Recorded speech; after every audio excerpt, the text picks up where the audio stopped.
One minute, the world saw Prince William smiling with quiet dignity. The next, whispers spread like wildfire, he had collapsed behind palace walls. But what triggered this shocking fall wasn't illness, wasn't fatigue. It was a revelation that cut deeper than any wound.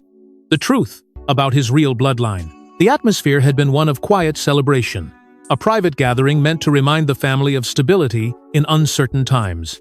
Yet, in an instant, that sense of control disintegrated, replaced by gasps and a frantic rush toward the heir to the throne as he crumpled before their eyes. Princess Anne was the first to reach him, her instinct sharpened not by protocol but by the fierce loyalty she had always carried for her nephew. She leaned down, calling his name with urgency, yet her voice trembled with fear. Around her, chaos erupted. Camilla remained frozen, her face a mask of silence, as if she had expected this moment, though none could tell if it was guilt or shock that sealed her lips. King Charles stood stricken, his expression hollow, unable to move, as if time itself had betrayed him.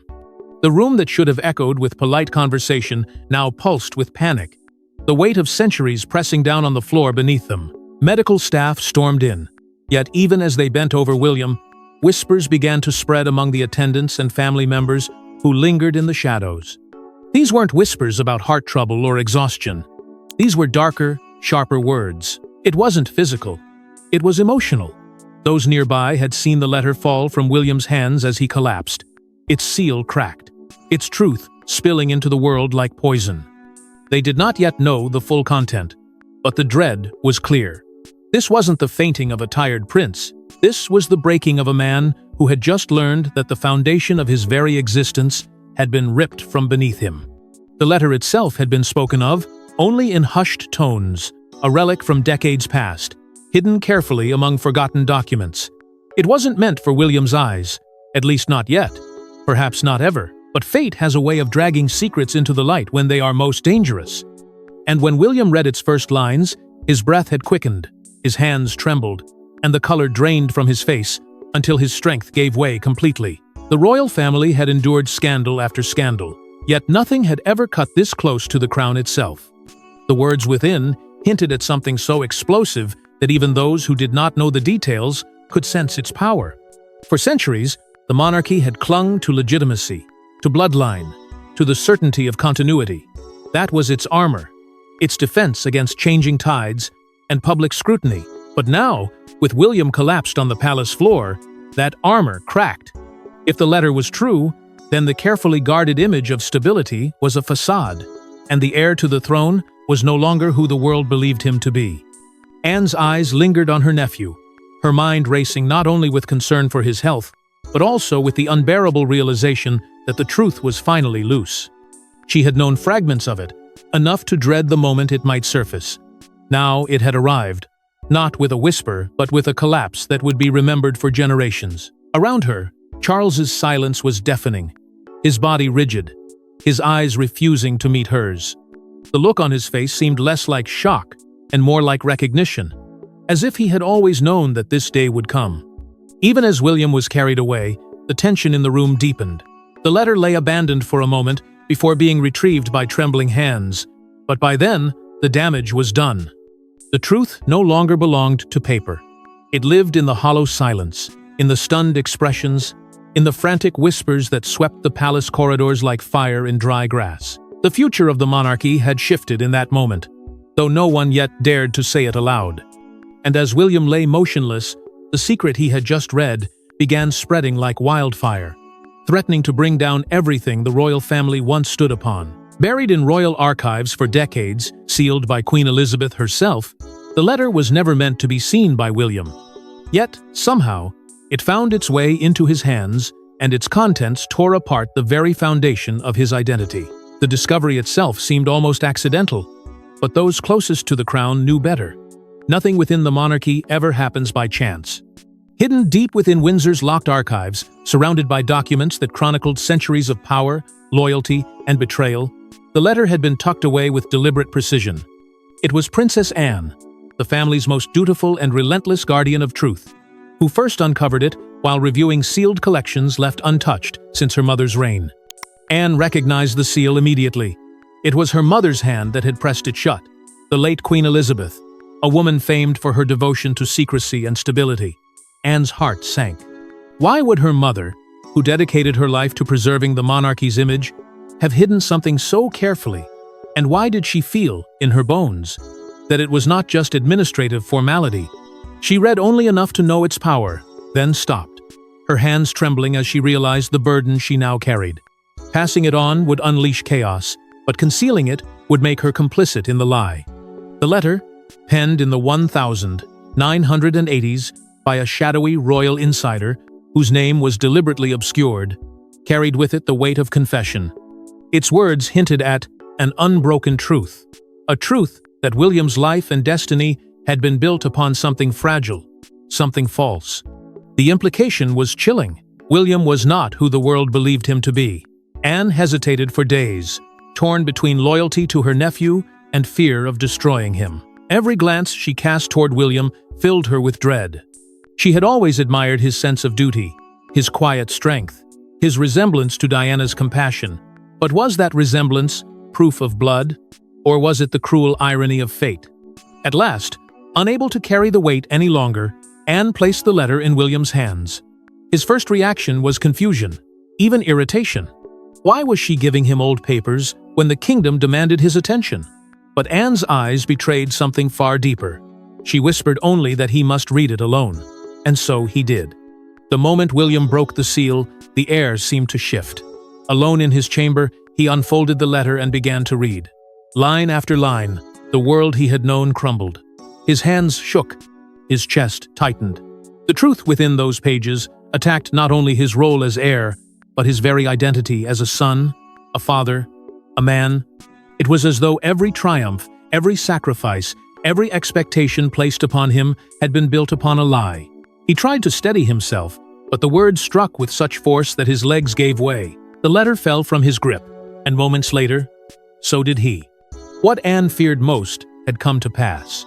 She rushed to him, too late to stop the collapse, but not too late to realize that nothing in the monarchy would ever be the same again.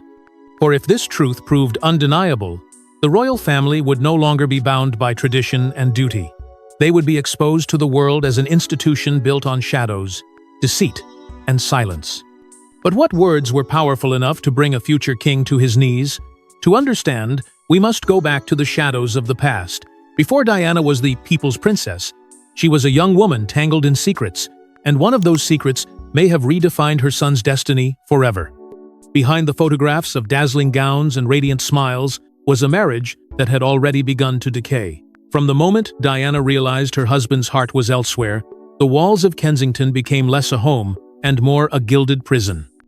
She was celebrated by the world, adored by millions, yet inside the palace, she was alone, watched, judged, and suffocated by traditions that offered no comfort. The fairy tale romance had crumbled into icy silences and rehearsed public appearances, leaving Diana isolated in the one place she had believed would protect her. Her isolation carved a hunger for warmth, for someone to look at her not as a symbol, but as a woman. Whispers grew of confidants who offered her solace, of men whose names were swiftly erased whenever they appeared too close to her. It wasn't just gossip. Diana herself spoke, in rare and fleeting moments, about the loneliness that had driven her to seek love beyond the palace gates. These were not scandals born of malice, but cries for connection from a woman who felt trapped in a role she never asked for. It was in those hidden moments that the shadows of her private life deepened, and one of those shadows, buried for decades, resurfaced in the very letter that brought William to collapse. The letter carried a name that had once been whispered, then buried so deeply it vanished from every official record. Yet here it was, etched into the fragile paper, as if time itself had preserved it, waiting to strike. For William, the realization was brutal. The collapse he suffered wasn't just from reading that his identity was under question, but from the cruel irony that his mother's private pain had been the seed of his downfall. Every time he had defended her memory, every time he had fought to honor her legacy, he had unknowingly been standing on a battlefield she had never wanted him to see. Diana's turbulent marriage had been more than just a personal tragedy. It had been a war of hearts that reshaped the monarchy's destiny. Her emotional battles with Charles were not simply the story of two people at odds. They were the fractures of a system that demanded duty over love. Now, With this revelation, her struggle was reframed. She had fought against an establishment that not only failed her, but had silently conspired to conceal the truth from her son. The palace may have polished her image, immortalized her as a saintly figure for the people. But behind the curtain, her secrets had been weaponized to protect the monarchy from imploding. The weight of this knowledge pressed heavily on William. His mother's tragedy was no longer just a tale of betrayal, it was his inheritance. Her choices, her heartbreak, her desperate attempts to carve out moments of freedom had returned like ghosts, pulling him down with a force no crown could resist. The world had adored her, but William now realized that adoration had come at a price far higher than anyone imagined. And yet, Diana wasn't the only one holding secrets. A quiet alliance within the palace ensured William would never know the truth until now. It wasn't just a family matter, it was a palace operation.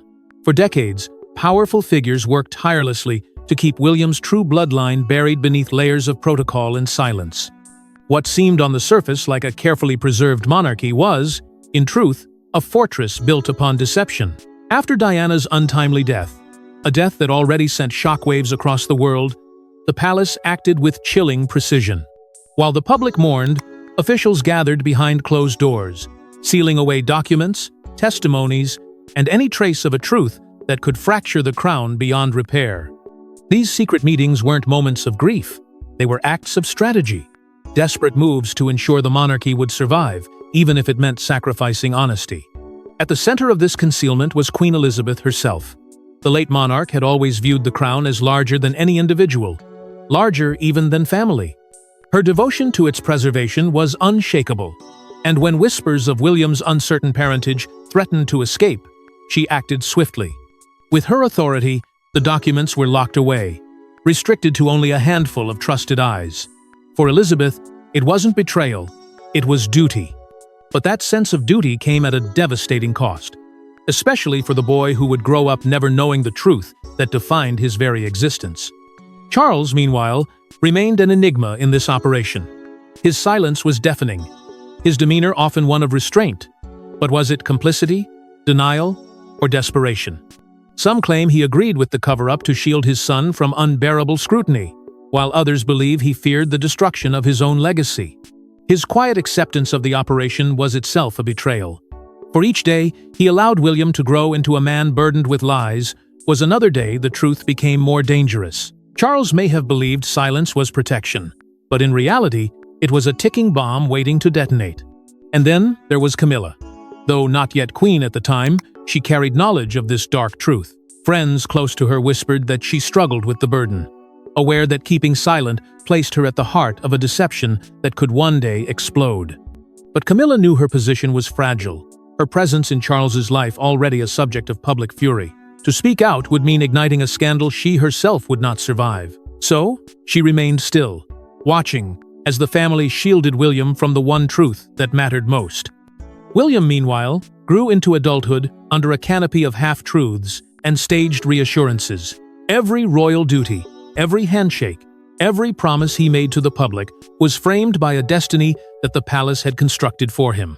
He believed he was the unshakable heir, the direct link in an unbroken chain of monarchs stretching back centuries.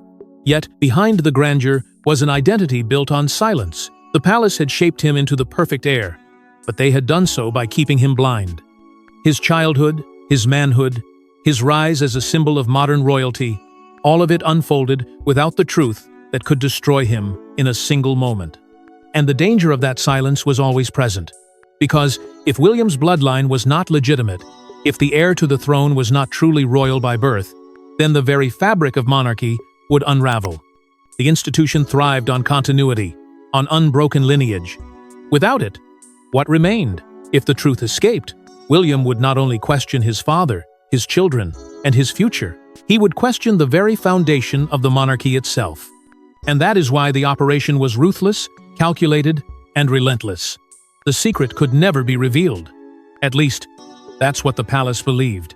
And while palace walls kept the secret hidden for years, whispers eventually leaked to the public, forcing a confrontation that could not be avoided.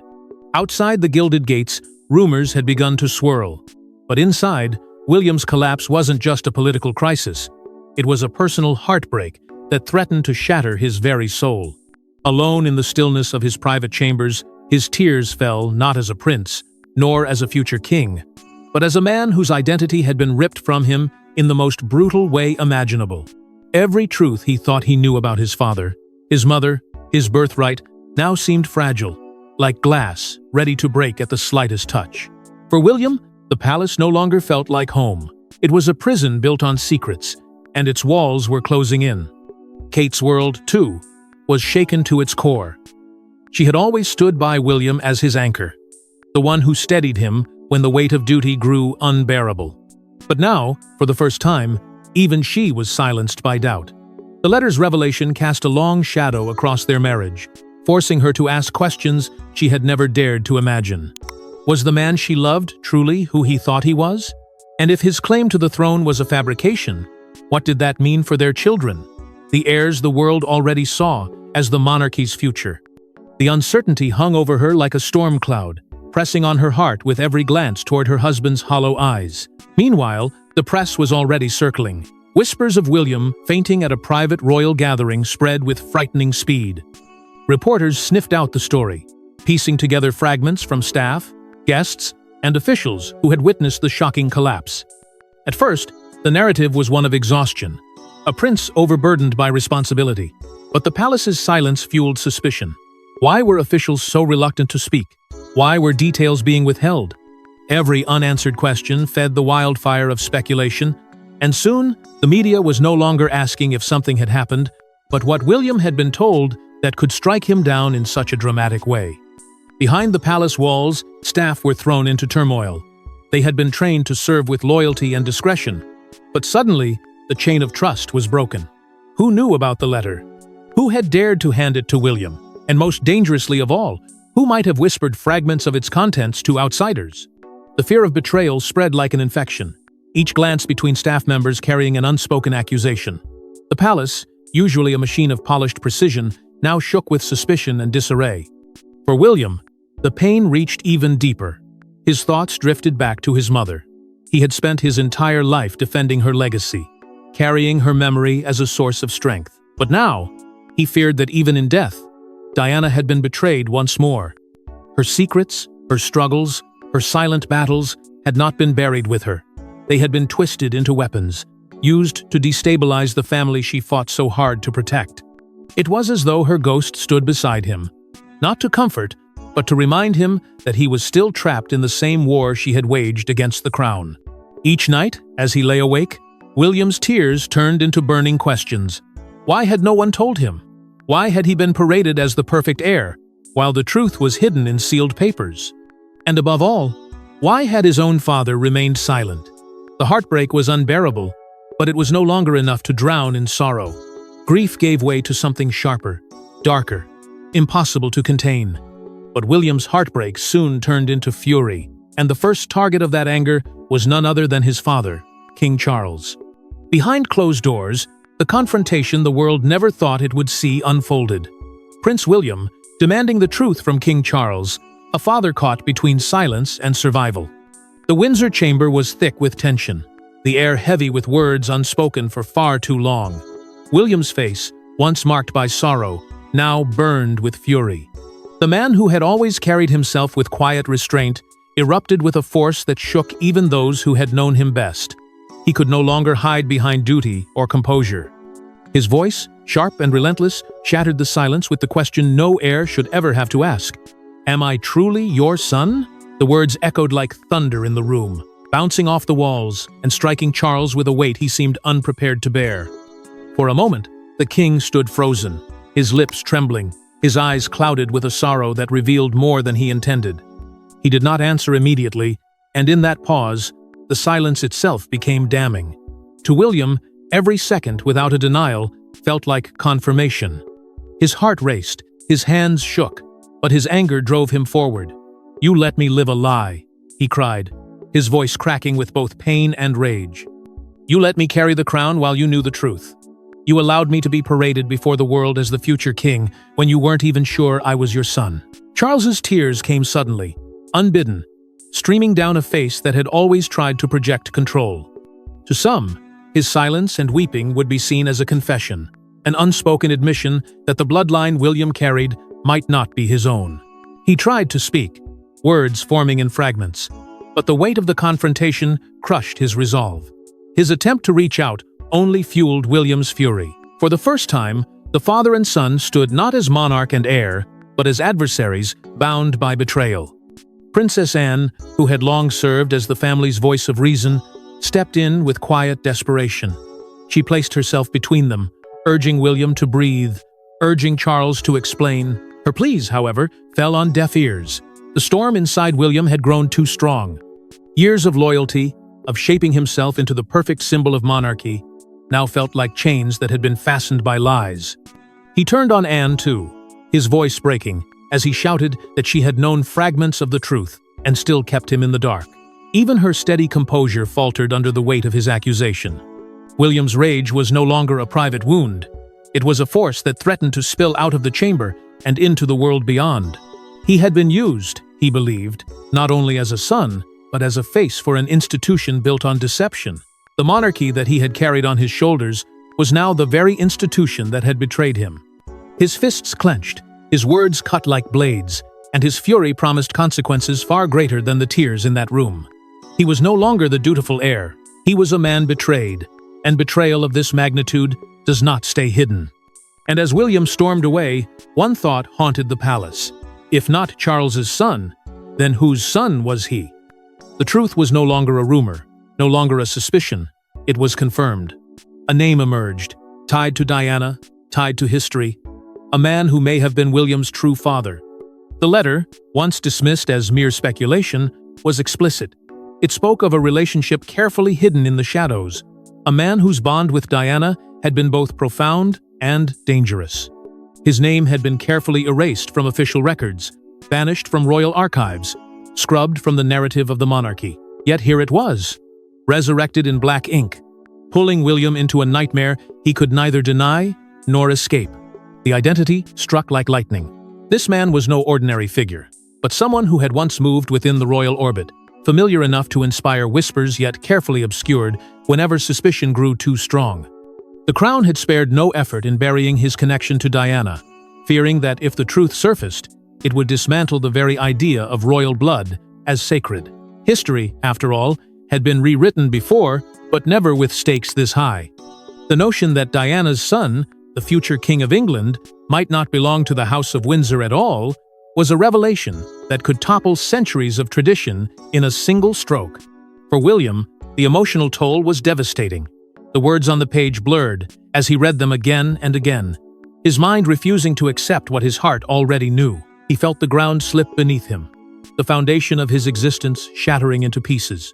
Rage boiled within him, rage at the palace for hiding the truth, rage at his father for his silence, and rage at the ghost of a past that had returned to haunt him.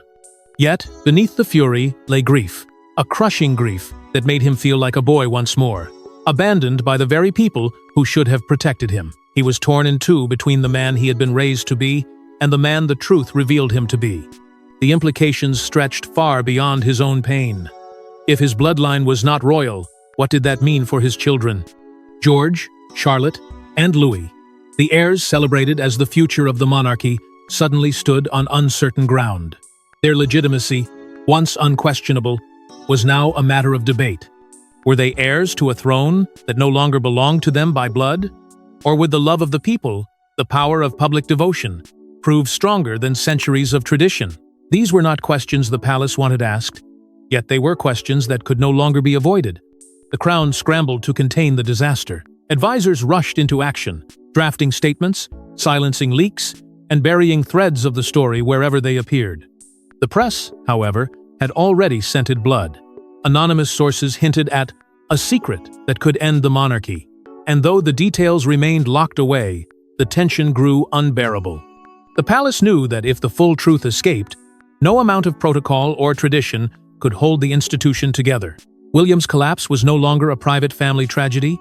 It was the spark that could ignite national upheaval. And this was the true danger: the people themselves. Britain was a nation divided, and as whispers of William's bloodline reached the public, loyalties began to fracture. Some declared that it didn't matter who his father was. William was Diana's son, and that was enough. Others insisted the monarchy's survival depended on purity of lineage, and without it, the crown was nothing more than an empty symbol. The battle lines were being drawn not only within the palace but across the nation itself. And, as the truth seeped out, Britain was forced to face a terrifying question. What happens when the heir to the throne is not royal at all? From London pubs to Parliament halls, one question dominated every conversation. If Prince William's bloodline isn't royal, what becomes of the monarchy? What began as whispers behind palace walls had erupted into a storm across the nation, pulling ordinary citizens, politicians, and even foreign leaders into its orbit. On the streets, some spoke with sympathy, insisting that William's character, not his blood, was what made him a worthy leader. Others, however, were outraged, declaring that a monarchy without lineage was no monarchy at all. For centuries, the crown's legitimacy had been rooted in an unbroken chain of blood, and now that chain lay shattered before their eyes. In Parliament, the implications grew even more severe. MPs raised questions not about William alone, but about the institution itself. Could a monarchy survive if the very foundation of hereditary succession had been corrupted? Calls began for inquiries, for constitutional debates that had once been unthinkable.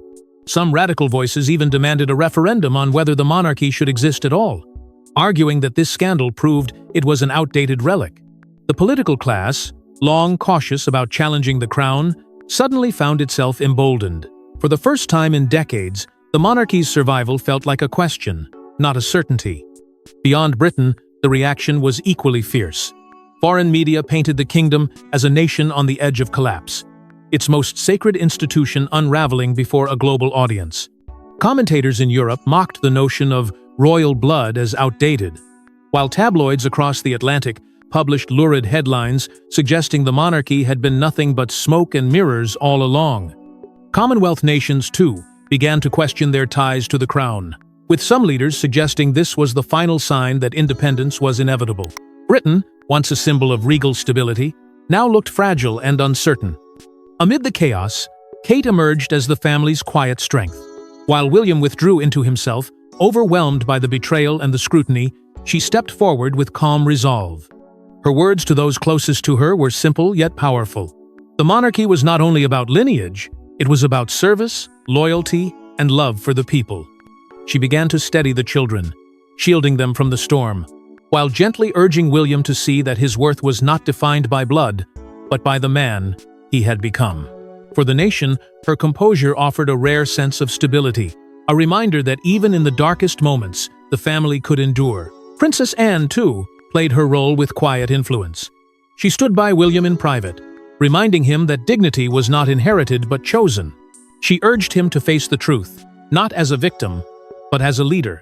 Her voice carried the weight of experience, for she had lived through decades of scandal and storms, and she knew that survival depended not on denial, but on strength of character. William, torn between despair and defiance, leaned heavily on her words, though the path forward remained uncertain. The monarchy itself now teetered between survival and implosion. Every move, every word, every silence was scrutinized by a public that no longer trusted what they were told. Centuries of tradition hung in the balance, swaying dangerously as the nation debated whether it still needed a crown at all. The fate of the monarchy was no longer sealed by lineage or protocol.